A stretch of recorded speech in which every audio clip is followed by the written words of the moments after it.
암을 넘어 다시 일상으로 조선대병원과 함께하는 암 극복 프로젝트, 저는 연빛나입니다. 유방암은 이제 치료할 수 있는 질병으로 모두가 생각하는데요. 그만큼 어떤 치료를 어떤 과정을 거치는지가 굉장히 중요할 겁니다. 이번 시간에는 정확한 치료법과 오해와 진실을 밝혀보도록 하겠습니다. 조선대병원 내분비외과 마혜운 교수님과 함께하겠습니다. 안녕하세요.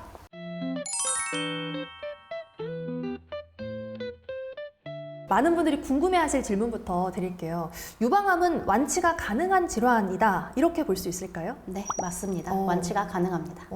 그러면 조기에 발견하는 게 굉장히 중요할 것 같은데, 조기에 발견할 경우 생존율이 어느 정도 차이가 나나요? 조기 유방암의 경우에는 대개 80%에서 많게 90% 이상까지도 생존율이 보고가 되고 있고요.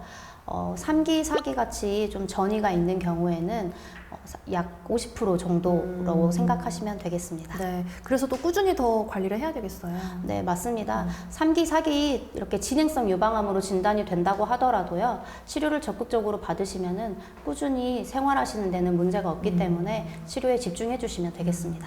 당연히 이제 빨리 좀 찾는 게 중요하겠어요. 네, 맞습니다. 유방암의 병기는 어떻게 나뉘나요? 차이가 어떻게 되죠?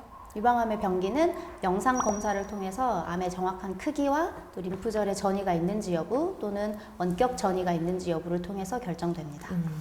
그리고 또 걱정되는 게 여기 그 림프절이라고 하잖아요. 유방 같은 경우는 근처에 있기 때문에 전이가 잘 되지 않을까, 이런 걱정도 되거든요. 네, 맞습니다. 사실은 우리가 유방암을 수술할 때는 겨드랑이 림프절도 필수적으로 제거를 하게 되는데요. 유방암은 림프액을 타고 전이가 잘 되고 특히 제일 먼저 겨드랑이 림프절로 가기 때문에 유방암을 수술할 때는 유방암과 겨드랑이를 같이 수술한다라고 알고 계시면 되겠습니다. 그리고 이제 유방암이 발견이 됐다면 치료의 순서도 좀 궁금해요. 최근에는 유방암의 크기가 크고 림프절에 전이가 있을수록 제거해야 되는 범위가 워낙 넓어지기 때문에 그 범위를 줄이기 위해서 선행 항암 화학요법이라고 하는 항암 치료를 먼저 진행하고요. 그 후에 수술을 진행하고 수술 후에 보조적으로 방사선 치료와 항암 화학 치료를 진행하게 되겠습니다. 그러니까 선행 항암 화학이라고 네. 하셨는데, 그럼 먼저 이제 수술 전에 이걸 하는 것 같은데, 이 선행 항암 화학 어떤 치료인가요? 선행 항암 화학 치료는 암의 크기를 줄이고 전이를 없애는 데 목적을 두고 있는 치료입니다. 그렇게 해서 수술의 전체 범위를 줄이려고 하는 게 목표입니다. 그러니까 수술을 더 크게 하기 전에 미리 조금 이걸 줄인다는 개념으로 보면 될까요? 네, 맞습니다. 이제 사실 유방암이 생기면 가슴 절제에 대한 걱정이 많잖아요. 네. 그러면 이 크기를 줄이게 되면 가슴 절제를 하지 않아도 되는 걸까요? 수술 범위를 줄인다고 하는 것은 가슴을 전체 절제할 뻔했다가 부분 절제로 바뀌는 경우를 되게 얘기하고요. 요즘에 연구에서는 영상 검사에서 암이 없어졌다고 보이면 완전히 수술을 안 해보는 게 어떨까 하는 연구도 되고 있기는 하지만 실제 임상에서는 꼭 제거를 하고 있습니다. 아무래도 그게 이제 그 이후에 재발의 위험을 줄이기 때문일까요? 그렇기도 하고 실제로 영상 검사와 다르게 떼고 봤더니 아직 좀 남아있는 경우도 있을 수 있기 때문에 결국에는 제거가 필요하다고 이야기할 수 있겠습니다. 그럼 부분 절제는 어떻게 하는 건가요?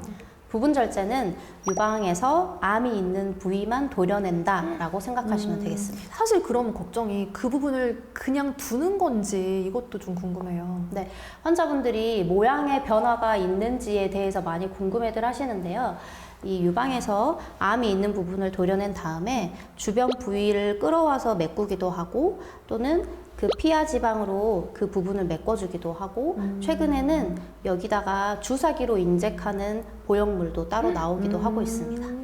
그럼 아무래도 좀 걱정하는 부분이 이제 보이는 부분, 심리적인 부분에 대한 걱정은 조금 덜 해도 되는 상황인 거죠? 네. 이게 수술의 목적이 뭐 수술 전에 항암 치료를 하는 것과 후에 하는 게 목적이 좀 다르지 않을까 싶은데요. 네, 맞습니다. 방금 말씀드린 것처럼 수술 전에 하는 항암 치료는 대개 수술의 범위를 줄이는 데 목적을 두고 있다면 수술 후에 하는 항암 치료는 재발을 억제하는 데 의미를 두고 있습니다. 그러면 마지막으로 진행된 이제 방사선 치료의 경우는 어떤 경우에 필요한 건가요? 방사선 치료는 남아있는 유방에서의 재발을 막기 위해서 하는 치료이기 때문에 유방 보존술을 한 경우에는 방사선 치료는 필수적이고 또 유방을 전체 제거를 했다고 하더라도 림프절 전이가 심했다거나 피부에 병변이 있었다거나 하는 경우에는 전절제 후에도 방사선 치료가 필요할 수 있습니다.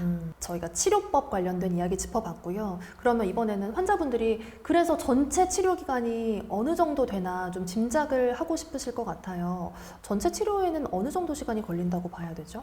전체 치료의 경우에는 사실 유방암의 종류에 따라서 조금 차이가 있습니다. 선행 항암을 하게 되면 짧게는 3개월에서 길게는 6개월까지 시간이 소요되고요. 수술 후의 회복 기간은 한 달 정도, 또 수술하고 나서 방사선 치료는 대개 3주에서 4주, 그리고 수술 후에 진행하는 보조적 항암 화학요법도 짧게 3개월에서 길게 1년까지도 진행하고 있습니다. 사실 치료 과정 자체에 대한 두려움도 크지만 이 항암 치료라고 하면 이게 이름부터 좀 걱정이 되고 두렵잖아요. 그래서 환자분들을 직접 만나보셨으니까 많이 뭐 신체적인 어려움 그리고 심리적인 어려움들은 어떤 것들을 이야기하시던가요?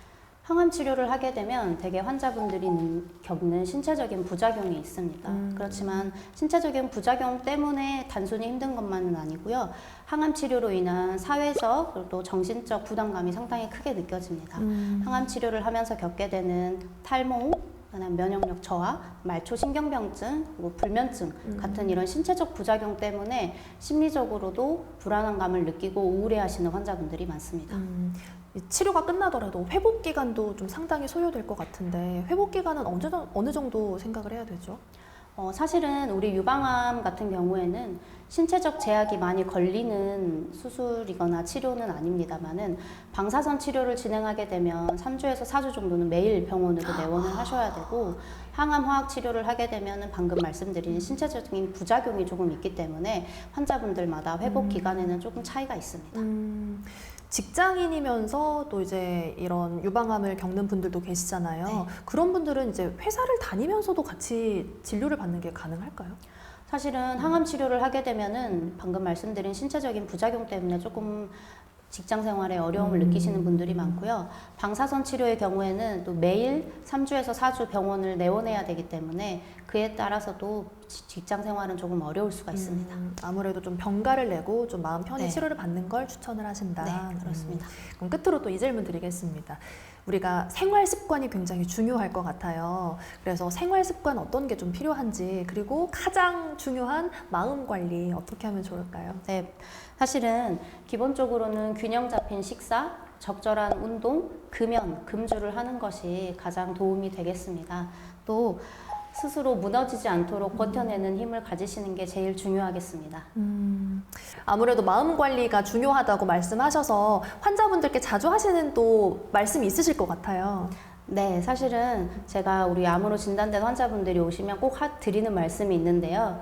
너무 우울해하지 마시고 기운 내시라고 말씀드리고 있습니다. 기운 내세요! 이렇게 합니다. 유방암 치료라는 게 단순히 뭐 병을 없앤다기보다 몸도 마음도 단단해지는 과정인 것 같은데요. 사실 도와주실 분들이 많이 계시기 때문에 또 환자분들 많이 힘내시고 또 병을 두려워하지 않고 제대로 알려고 하는 노력이 필요할 것 같습니다. 오늘 말씀 여기까지 드릴게요. 고맙습니다. 네, 감사합니다.